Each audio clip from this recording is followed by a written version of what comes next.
Let's talk about two Groovebox / samplers, both of which I bought, and both of which I sold. As you may know, I do suffer from grass, and it's quite serious, so please keep that in mind. But even though I don't have these two units with me today, I have spent a good bit of time with both of them, and since this is the internet, I can pretty much say whatever I want without any expertise or consequences for my actions.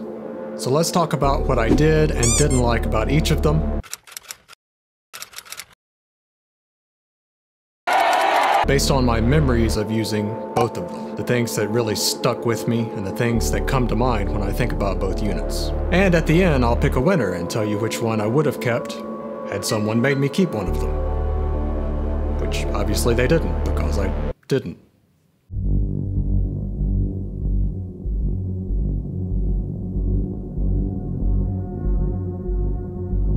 Synthstrom has one product, and it's the Deluge, and they take really good care of it. I think it's on like revision 4 of the firmware at this point, and they just keep packing in new features, and really exciting features. Changes to the sequencer that I was hoping for from the beginning, live looping, wavetable synthesis, and speaking of the synth engine, it has one, which is more than the Octatrack can say. It's actually surprisingly usable. I wouldn't go to it as my first synth of choice, but when you put it in that box with that sequencer and all of the other tools that you have, it's actually a pretty nice creative tool, and you can create some really nice sounds with it. The sequencer is relatively easy to understand and straightforward. That's one of the things that drew me to the Deluge in the first place, was the fact that it had a piano roll style that I was very familiar with from the DAW. However, you do give up a lot of the flexibility of the Elektron sequencer, which is one of the best things about Elektron products in my opinion. But we'll get to that later. Hey, later. Aww. The Deluge also has the ability to have an unlimited number of tracks, which is both a pro and a con. Your basically only limit is the Deluge's memory. The reason I say that could be a con is because sometimes it's nice to have limitations, and I think your productions on the Deluge can quickly become a cluttered mess if you don't implement some of those limitations on your own and set some standards for yourself. There is no sample per step. This may be the biggest issue I have with the Deluge, and something I really miss from the Octatrack. On the Deluge, you can work around this with kits where everything is lined up vertically instead of horizontally across the grid, but it's just clumsy. It doesn't feel natural in the same way that the Elektron's method is. So overall, feels a bit clunky, and it's not quite as intuitive as the Octatrack in that regard. Bet you didn't think I'd ever say that.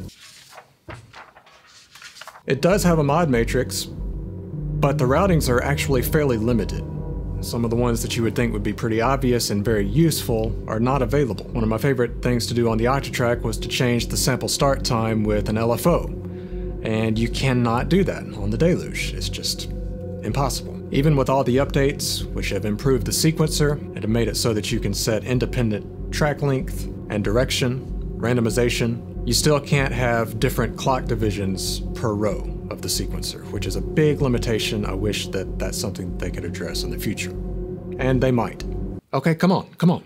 The Octatrack is 10 years old, and it's still widely considered to be one of the most powerful samplers, sequencers on the market.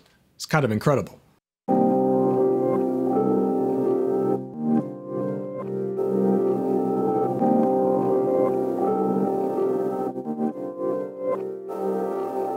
The Elektron sequencer does have a bit of a learning curve, as I think you've probably read on all the internet forums. But once you get it, it's really, really powerful. I'm talking P-locks, trigless locks, trigless trigs, lockless P-trigs. Who named this? The ability to modulate basically any parameter on the machine with the step sequencer on a per-step basis is really amazing. And while you can do some of this with the Deluge with its effects and various parameters, it's really much more limited than the Octatrack, and it's one of the things that I really missed when I went from the Octatrack and tried to go back to the Deluge. Look how cool this cross slider is! Live sampling through the Octatrack is incredible. It's one of its best features by a long shot. You can manipulate those sounds that you've just recorded immediately almost through all of the effects, and the various parameter locks and everything that you have at your disposal with the sequencer. That's assuming you can figure out how to get the routing set up and the recording set up, and make sure that you remember to arm the track for recording before you start recording, and make sure that you're monitoring everything correctly. And it's not intuitive. It's just not intuitive. You can learn the machine really well and become an absolute wizard on the thing, and there are so many out there like EasyBot and Ricky Tinez and guys who have spent a lot of time with the machine, and they just fly around it, and I'm really envious of that.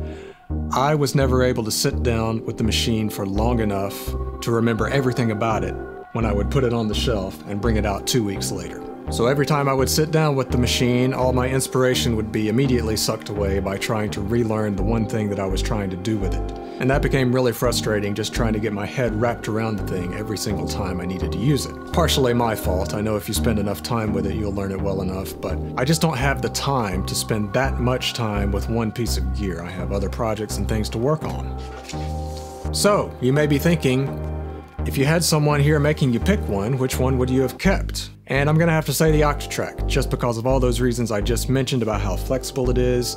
If you do spend the time with it, it becomes incredibly powerful. You could probably make an entire album with just that one thing. Not to mention when you start sequencing MIDI with it, it's also very good at that.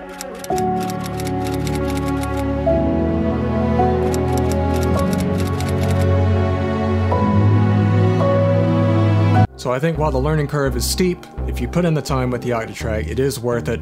I didn't have the time to put in with it, which I kind of regret, so it just wasn't quite for me. I really enjoyed the Deluge too. It's just, I think I'm kind of learning about myself that I'm not a groovebox kind of guy. I spend so much time in the DAW, working on my own music and being able to arrange it more freely, and my brain just doesn't work in these kind of 16, 32, 64 step sequences. Given my background, I just write in a more linear fashion where I'm able to move things around with the DAW is much more flexible for me. So anytime that I am going to use a groovebox, I feel like I'm wasting all of those great features that it has by only doing like one or two things with it. And that brings me to my last point, which is I think you really need to find what works best for your type of music and the way that you write music. The Deluge may be perfect for you. The Octatrack may be exactly what you've been looking for. Or maybe you would prefer to work in a DAW. It's all good. There's no right or wrong way to do it, despite what you will read in the comments. If you'd like to learn more about my condition known as, you can click this video right here, in which I try to rationalize my very serious addiction with buying and selling gear.